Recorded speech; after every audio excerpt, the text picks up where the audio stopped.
नमस्कार दोस्तों, मैं अर्चू आपका अपने चैनल अर्चू एजुकेशन संसार में स्वागत करती हूँ। चलिए आज हम लोग फिर से एक प्रैक्टिस सेट देखते हैं भाषा का। संस्कृत होगा, उसमें इंग्लिश होगा और हिंदी होगा। हिंदी के 20 प्रश्न, इंग्लिश के 10 प्रश्न और संस्कृत के 10 प्रश्न होंगे। आप लोग तैयारी भी अच्छे से कर रहे होंगे। प्रैक्टिस सेट आप अभी नहीं खरीदे हैं, वैसे यूथ पब्लिकेशन का प्रैक्टिस सेट अच्छा आता है। उसका नीचे में उसका सब डिस्क्रिप्शन में दिया भी होता है कि सारे क्वेश्चंस का सॉल्यूशन भी अच्छे से एक्सप्लेन किया होता है। तो इसलिए आप प्रैक्टिस सेट अभी नहीं खरीदे हैं, क्योंकि वैकेंसी आनी है, कब आएगी पता नहीं है। लेकिन हम लोग धीरे धीरे तैयारी करते रहेंगे। एकदम पूरा बोझ 14 सब्जेक्ट बहुत ज़्यादा है, तो हम लोगों को तैयारी धीरे धीरे करते रहना, एक साथ पढ़ना नामुमकिन सा हो जाएगा। और बहुत भीड़ भी ज़्यादा है और वैकेंसी भी बहुत कम है, इसलिए आपको लगातार पढ़ते रहना है। तो किसी भी यूट्यूब पे सर्च कर लीजिएगा और उसमें मनोविज्ञान हुआ, पर्यावरण हुआ या ईवीएस का जीएस का पोर्शन हुआ, आप डबल स्पीड में देख सकते हैं और अपने माइंड से आपके क्वेश्चंस भी आएंगे, आप उसका आंसर बता पा रहे हैं, तो आपको अच्छा लगेगा, मोटिवेशन भी आएगी, हाँ हमने कुछ पढ़ा है, उसका यूज़ हो पा रहा है। तो चलिए हम लोग हिंदी का करते हैं प्रैक्टिस सेट। आप कमेंट करके बताइए कितना नंबर बनता है। आप तो कमेंट नहीं करते हैं, एक कमेंट में क्या होता है, आप लोग बताएंगे तो हमको अच्छा लगेगा कि हाँ चलो कुछ वीडियो का हल निकल रहा है। आप आंसर भी दिया करिए। चलिए आइए शुरू करते हैं। किंतु परंतु यद्यपि ये किस समुच्चय बोधक अव्यय के उदाहरण हैं। तो आप देख सकते हैं विकल्प ए है विकल्प सूचक, कारण सूचक, विरोध सूचक और परिणाम सूचक। इसमें परिणाम की बात भी नहीं की है, कोई विकल्प भी नहीं दिया। किंतु परंतु ये क्या है, एक दूसरे का विरोध करते हैं। किंतु ऐसा होगा, परंतु ऐसा होगा। जिसने परिश्रम किया वही सफल हुआ। इस बात में रेखांकित सर्वनाम का उदाहरण बताइए। इसमें किसी पर लाइन तो नहीं की गई है, रेखांकित तो नहीं किया गया है। मैं रेखांकित आपको कर देती हूँ। वही शब्द पे रेखांकित कीजिएगा। जिसने परिश्रम किया वही फल पाएगा, मतलब फल सफल होगा। तो इसका मतलब क्या हो गया, जो बोएगा वही काटेगा। जो सो किस में आते हैं, संबंधवाचक। जिसने और वही, ये शब्द किससे दर्शाया गया है, संबंधवाचक। ऑप्शन इसके देख सकते हैं आप, निश्चय, अनिश्चय और प्रश्न। निम्नलिखित में से किस वाक्य में शुद्ध वर्तनी का प्रयोग हुआ। शुद्ध वर्तनी मतलब कौन सा सेंटेंस शुद्ध है।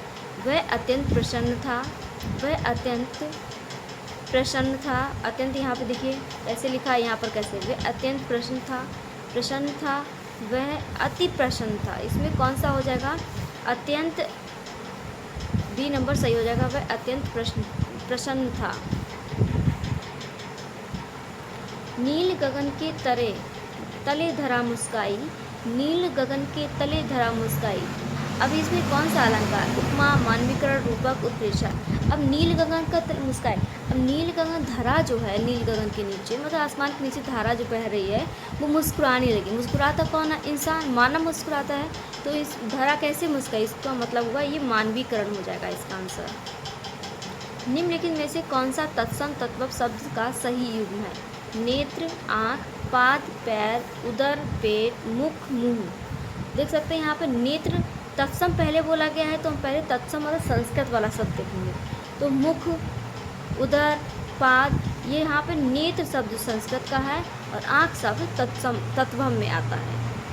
पेट यहाँ तत्वम है, मुंह भी तत्वम है, पैर भी तत्वम है, आँख भी यहाँ पर तत्वक। ये फर्स्ट वाला ऑप्शन सही हो जाएगा।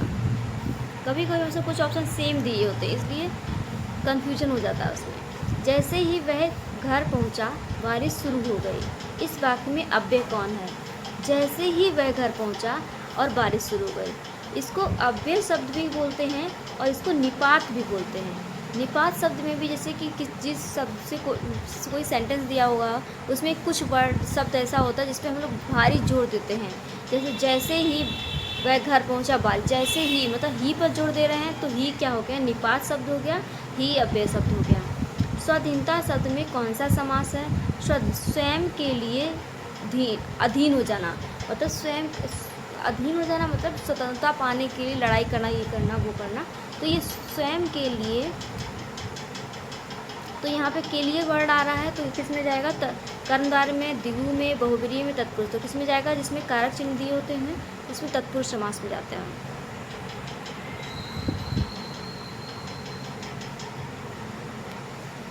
जिस पुस्तक को तुमने मुझे दी थी वह बहुत उपयोगी है। इस वाक्य में जो शब्द क्या है, अभी हम आपको जो और शो बताए हैं तो ये संबंध वाचक हो जाएगा। निम्नलिखित में किस कौन सा वाक्य अशुद्ध है? वह कल दिल्ली जाएगा, वह दिल्ली जाएगा, वह दिल्ली जाएगा। अशुद्ध शब्द जाएगा शब्द ये देख सकते हैं ये गलत लिखा हुआ है, तो ये वाला अशुद्ध हो जाएगा। अच्छा स्वास्थ्य धन से बढ़कर है। इस वाक्य में विराम चिन्ह कौन सा है? इसमें देख सकते हैं विराम चिन्ह ये लगा हुआ है, तो विराम चिन्ह इसमें पूर्ण विराम दिया गया है। अल्पविराम, विस्मयादिबोधक और अर्धविराम भी देख सकते हैं आप कैसे बनते हैं और कहाँ पर इनका यूज़ होता है, इनको ध्यान से पढ़िए। विराम चिन्ह से क्वेश्चन पूछा भी जाता है। इस वाक्य में भाववाच्य ढूंढना है। राम ने खाना खाया, राम ने खाना राम द्वारा खाया गया, राम खाना खा रहा है, राम खाना खाएगा। इन वाक्यों को पढ़ के, तीनों को पढ़ के आपको कुछ अलग लग रहा होगा और इस वाक्य को बिल्कुल अलग से प्रतीत हो रहा होगा कि इसमें क्या है। खाना राम द्वारा खाया गया, तो ये भाववाचक को प्रदर्शित करता है। राम ने खाना खाया, इसमें क्या हो गया, खाना पर जोर दिया गया है राम पर। इसमें राम क्या कहते हैं, कर्म भी है और कर्ता भी है, इसमें भी कर्म कर्ता भी दोनों है, लेकिन खाना राम द्वारा खाया गया, ये भाववाच्य को प्रदर्शित कर रहा है, तो इसका बी आंसर सही हो जाएगा। परिश्रम की सफलता की कुंजी है। इस वाक्य में कौन सा रस है? परिश्रम की सफलता की कुंजी है, तो सफलता के लिए हमें क्या करना पड़ेगा, परिश्रम करना पड़ेगा। तो ये वीर रस को दर्शाता है, या श्रृंगार रस को, या शांत या करुण रस को, वीर रस को। वीर रस में इसका स्थायी भाव क्या, उत्साह होता है। तो परिश्रम, जब हम परिश्रम करेंगे तो हमें सफलता मिलेगी, तो उत्साह मिलेगा। तो वीर रस की, जब हम मेहनत करने वालों को के वीर बोलते हैं। श्रृंगार रस का क्या हो जाएगा, रति, इसका निर्वेद, करुण का शोक। ये भी आप याद रखेंगे, मैचिंग से भी पूछ लिया जाता है, वैसे भी पूछ लिया जाता है स्थायी भाव क्या है। यदि मैं पक्षी होता तो आकाश में होता। इस वाक्य में कौन सा काल है? यदि मैं पक्षी होता तो आकाश में होता। ये संभावना हो रही है यहाँ पर, पक्षी तो नहीं है। वर्तमान काल है, बिल्कुल नहीं है। भूतकाल नहीं, भविष्यकाल। वर्तमान में वह बाजार जाता है, ये तो ऐसे वर्तमान हो जाएगा। वह बाजार जाएगा, वो भविष्य में आएगा। वह बाजार गई, तो भूतकाल में। बोला यदि मैं पक्षी होता तो मैं आसमान में उड़ता। ये संभावना वाला बता रहा है। यदि होता तो आसमान में उड़ता। कभी कभी, इसका डी ऑप्शन सही हो जाएगा। कभी कभी छोटी छोटी बातें ही जीवन बदल देती हैं। इस वाक्य में पुनरुक्ति शब्द कौन सा है? कभी कभी छोटी छोटी बातें, किसकी बात हो? कभी कभी बातें छोटी छोटी जीवन बदलती हैं। तो छोटी छोटी क्या है? कभी कभी तो अव्यय शब्द में चला जाएगा। छोटी छोटी क्या है? बातें, ये हम जीवन, तो छोटी छोटी इसका आंसर हो जाएगा। वह इतना थक गया कि चल ना सका। इसमें समुच्चयवाचक कौन, समुच्चय बोधक अव्यय कौन सा है? समुच्चय बोधक अव्यय जो होते हैं, जो दो वाक्यों को जोड़ देते हैं। वह इतना थक गया कि चल ना सका। कि शब्द क्या हो गया हमारा? समुच्चय बोधक अव्यय हो गया। और का संयुक्त में यूज करते हैं और इसका हम लोग मिश्रित में यूज करते हैं, लेकिन क्योंकि, तो की हो जाएगा इसका राइट आंसर। गंगा भारत की सबसे पवित्र नदी है। इस वाक्य में विशेषण कौन है?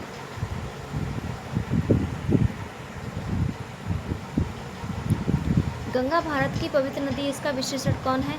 अब पवित्र नदी की बात कर रही है तो पवित्र नदी कैसे, उसका गुण बताया जा रहा है। परिमाण कब होता है? परिमाण होता है किलो, कैसा क्या बोलते हैं, परिमाण बताने के लिए, संबंध बताने के लिए, संख्या बताने के लिए। लेकिन इसे नदी की क्या विशेषता है? गुण की विशेषता है, उसका गुण है पवित्रता का। इसका आंसर ए सही हो जाएगा।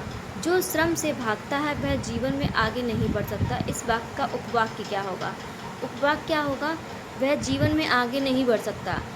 ये किससे जोड़ा गया है? जो श्रम से भागता है, यही इसका उपवाक्य हो जाएगा। वह विद्यालय गया, वहाँ उसने पुस्तक खरीदी और घर लौटा। इस वाक्य में अव्यय कौन सा है? इसमें अव्यय देख सकते हैं, वह विद्यालय गया, वहाँ उसने पुस्तक खरीदी और घर लौटा। इसमें अव्यय शब्द देख सकते हैं यहाँ पर, वहाँ हो जाएगा, तो इसका आंसर बी सही हो जाएगा।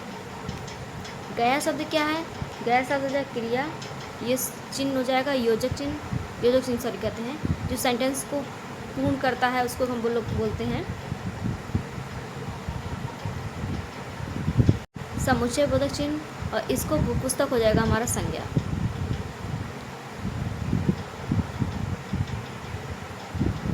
नेक्स्ट क्वेश्चन, निम्नलिखित में से कौन सा संयुक्त वाक्य है? संयुक्त वाक्य हम बताए थे आपको, उसमें और शब्द जरूर आएगा। इसमें देख लीजिए, और शब्द इसमें भी नहीं है, इसमें भी नहीं है, इसमें और शब्द है, तो ये समुच्चय बोधक हो, संयुक्त वाक्य या समुच्चय बोधक हो जाएगा। निर्दोष बालक को दंड देना अन्याय है, इस वाक्य में भाववाचक संज्ञा कौन सा? निर्दोष बालक को दंड देना अन्याय है, अब जिसमें भाव प्रकट हो रहा है, तो इसमें अन्याय शब्द डी आंसर सही हो जाएगा। चलिए अब हम लोग देखते हैं इंग्लिश के 10 प्रश्नों को।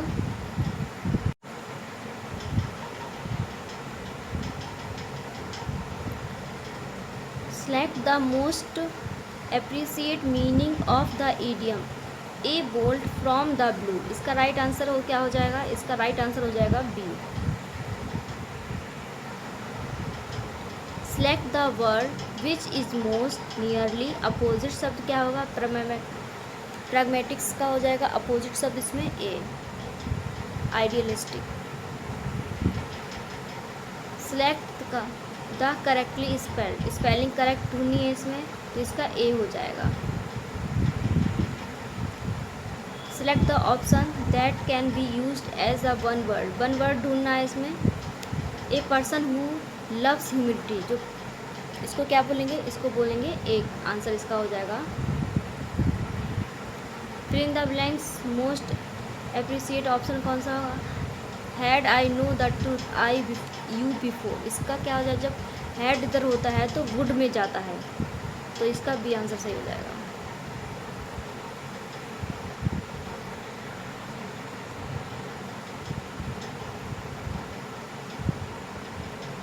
Select the option represent the correct passive voice. Passive voice, इसमें पैसिव वॉइस बनाएंगे हम लोग। क्या बताए थे पैसिव वॉइस में? जो सब्जेक्ट होता है वो ऑब्जेक्ट के पास चला जाता है, ऑब्जेक्ट सब्जेक्ट के पास, तो द प्लान हो जाएगा। द प्लान से शुरू करेंगे, द प्लान। हैज़ के आगे वाला सेंटेंस हैज़ हो जाएगा परफेक्ट में, परफेक्ट कंटिन्यूस में जाएगा, तो हैज़ बीन, देखिए परफेक्ट कंटिन्यूस हो गया, अप्रूव्ड हो गया बाय, फर्स्ट इसका सब्जेक्ट ऑब्जेक्ट बन गया, तो ए वाला भी आंसर इसका सही हो जाएगा।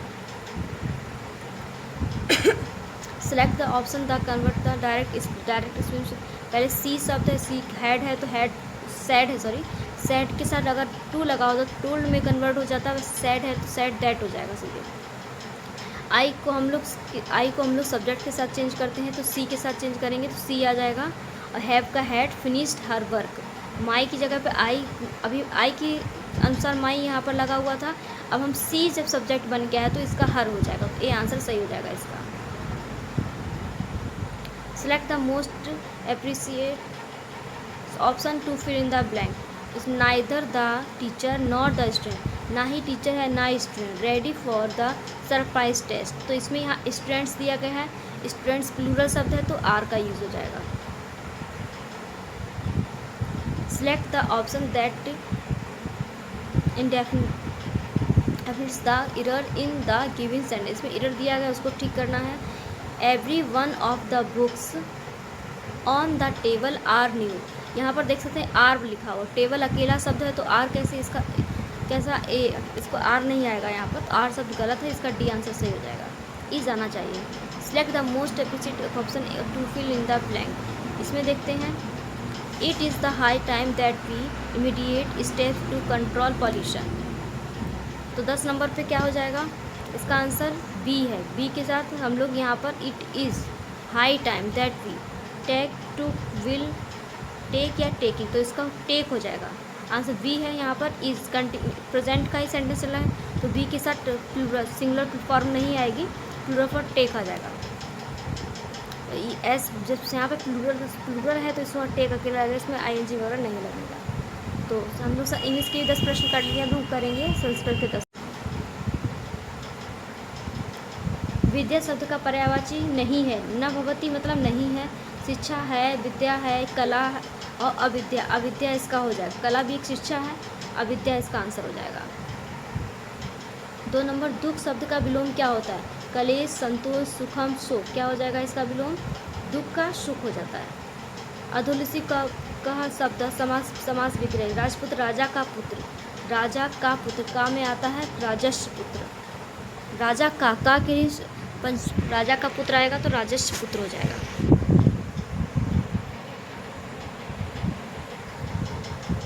निम्न बहुब्रीहि समास कौन सा है इसमें? ये वाला समास नीलोत्पल में आता है कर्मधारय समास। पंचवटी, पांच वटों का ये आ जाता है हमारा द्विगु समास में। ग्राम में आपको ये होता तत्पुरुष समास में चतुर्भुज शब्द जो है ये आता है हमारा बहुब्रीहि समास में। संधि विच्छेद ततैव हो जाएगा इसका, ये आंसर सही हो जाएगा। ए और सी सेम ही लिखा हुआ है, दोनों ठीक हो जाएगा।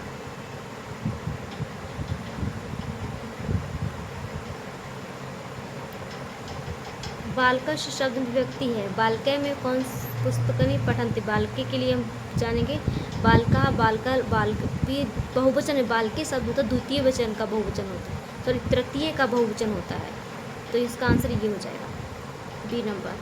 अधोलिखित गम धातु का लट लकार का प्रथम पुरुष का एक वचन, प्रथम पुरुष का एक वचन, तो पहले यहाँ पर ऐसे लिखा होता है प्रथम, मध्य और उत्तम, ये लिखा होता है। यहाँ पर लिखा होता है फिर एक वचन, द्विवचन और बहुवचन। तो यहाँ पर पूछा है लट लकार का प्रथम पुरुष का एक वचन, यही वाला पूछा है। तो गम का क्या हो जाता है? गम जो धातु होती है उसमें हम जो भविष्य में जाते हैं तो गमी हो जाता है, लेकिन जब हम लोग वर्तमान में रहते हैं तो गच्छति में आ जाते हैं। गच्छति, गच्छता, गच्छन्ति। प्रथम का हो जाएगा एक वचन गच्छति, गच्छता, गच्छन्ति हो जाएगा बहुवचन का।